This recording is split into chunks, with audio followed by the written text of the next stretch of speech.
Welcome back. Let's get it. First up, S&P 500. S&P 500 found some support at 5,700. Uh, we know that the Wednesday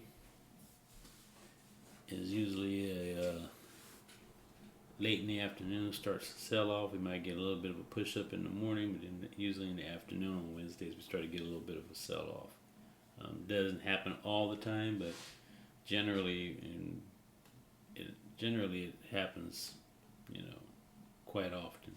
So be careful on today if you feel a little bit of push going higher. Be careful of that potential sell off. This morning the S&P is set to kind of open up just below here. Generally set to open up in this area here. We'll see what happens as the market opens. If we're going to take this fat doji and sell off some more and start heading down even lower, or if we're going to try to use this as a support area and retest. Currently we're in our trade winds, and that's not a good sign for the S&P. All right. If this continues to head downward and continue to add that downward pressure, then if we get below this 5,600 area, then most likely we're going to continue to sell off, and we're going to head into a down market in the S&P. All right, so give it a day or two to see what it wants to do. Next up, Bitcoin, and Bitcoin is trying to push back up, going back up to retest this 93,000 area. Running into some resistance at 91, so we'll see what happens with that. But we did get some support here at our 200 SMA, or 150 in our trade winds. Didn't completely close this window, but got pretty close, so it may have been enough.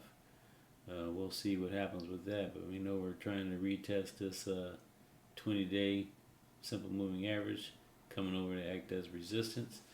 If we get a failure in here, then look out. We're going to come back down in here and fight around this.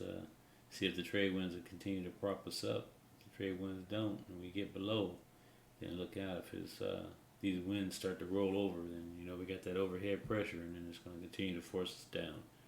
All right. Next up is oil. And oil was trying to find some support in this area, which was support for so many days back here, as you can see.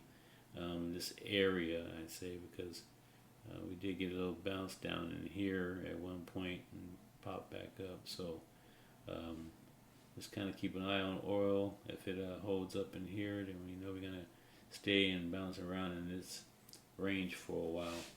But currently it's looking kind of weak. It's in a down market, so don't count on this until we can get back above these.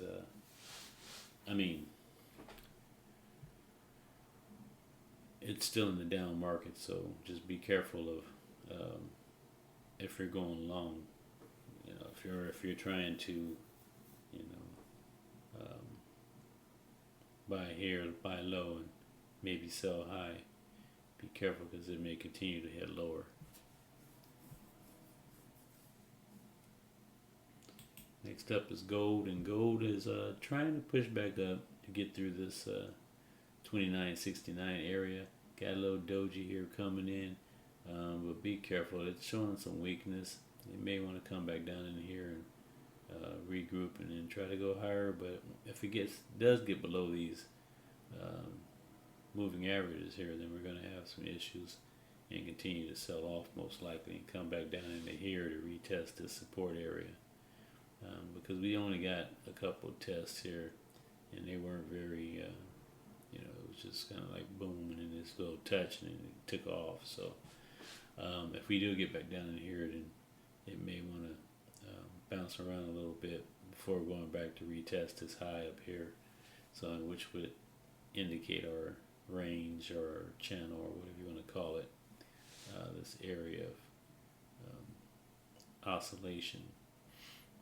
How you like that word? Cost me $5. Next up natural gas. Natural gas is put in a doji. So if we open up lower and expect it to come back down in here and regroup, nice push up though to retest. Okay, so um, wouldn't feel too bad if it did come back down in here and get some more and go back and try it again. Because it'd be nice to buy it low and sell it high, and keep pulling these um, trade winds up to get back up in here and help support and push higher. But we'll see what happens with natural gas. Definitely has a doji at the moment, so depending on if we open up higher or open up lower, direction we're going to head. Next up is the NASDAQ, and the NASDAQ is sitting in our trade winds at the moment. So be careful with that one. Put in a doji yesterday and in a fat doji currently. And this fat doji looks like it wants to continue to push downward. So if we don't hold up here at 199, then look out below on the NASDAQ. Next up is silver. And the silver is trying to do it. Trying to push up through this $33 area. So we need a little bit more push. Get up through here and find some support. Yeah, as you can see here, it's been rejected a few times. So this is in kind of our range here on this one. So it's just been for a while now. It's just been bouncing. Got up in here for a minute, made it a high, but then came back down into this range. And it's a big range. Actually, this right here is kind of a midway point. So if we can stay above this line here, then we'll be a lot more confident to go higher with our trade winds coming up also. So silver looks bullish and happy to climb higher. Next up is the Dow, and the Dow is showing some pre-market weakness. Looks like we're going to head down further into our trade winds on the Dow. We got this potential support area here that may help out at about 4,200. So keep an eye on that with the Dow. If we get below these trade winds and get below this 4,100 area, then be careful. We may continue to head lower in the Dow and continue our sell-off. Alright, and head into a down market. Next up is corn.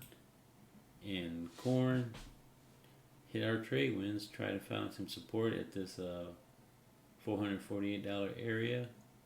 Put in a little bit of a pointer there, so we may come back down and take care of that pointer before trying to go back up. But we got our trade winds going flat, and our overhead resistance of the 8 and the 20 SMAs coming down. So be careful with corn. Corn is trying to find some support in here, but it's got lots of weakness coming in. Okay. So that's all we got this morning. Our majors are looking like they want to continue to sell off, but like I said, today is Wednesday, so in the morning we may get a little bit of a push up, but then in the afternoon we may get that sell off into Thursday, and then on Friday you want to be the hero and come back in and pump it all back up. So that's just something that occurs now and again. So it's not written in stone that that's what's going to happen, but I've seen it often enough to kind of think that, believe that that's what's going to happen for today as well. Especially since, we got a nice push up on Friday, and some of our stocks had a little bit of a follow through on Monday, and so Tuesday was kind of our weekday, and now today we got a little bit of a push up, and then most likely we're going to get some sell off into the afternoon. All right, that's just kind of my take on it. Of course, like I said, it's not something that's written in stone. It doesn't necessarily have to happen that way.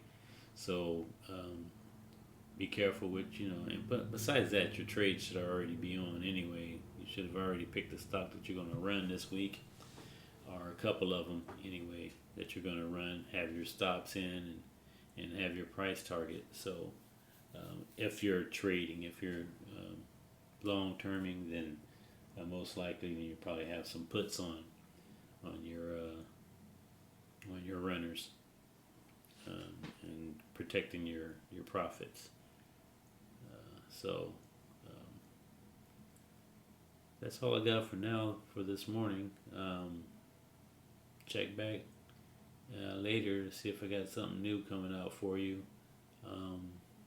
I was going to do a thing on intrinsic value, but man, talk about making your head spin.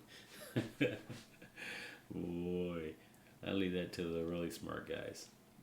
So anyway, but you can Google intrinsic value of whatever stock. I did that on Chipotle, and it gave me a bunch of different intrinsic values. So pick the one you like. It was roughly between like 65, let's say $65 and $35 was the intrinsic value of Chipotle. So,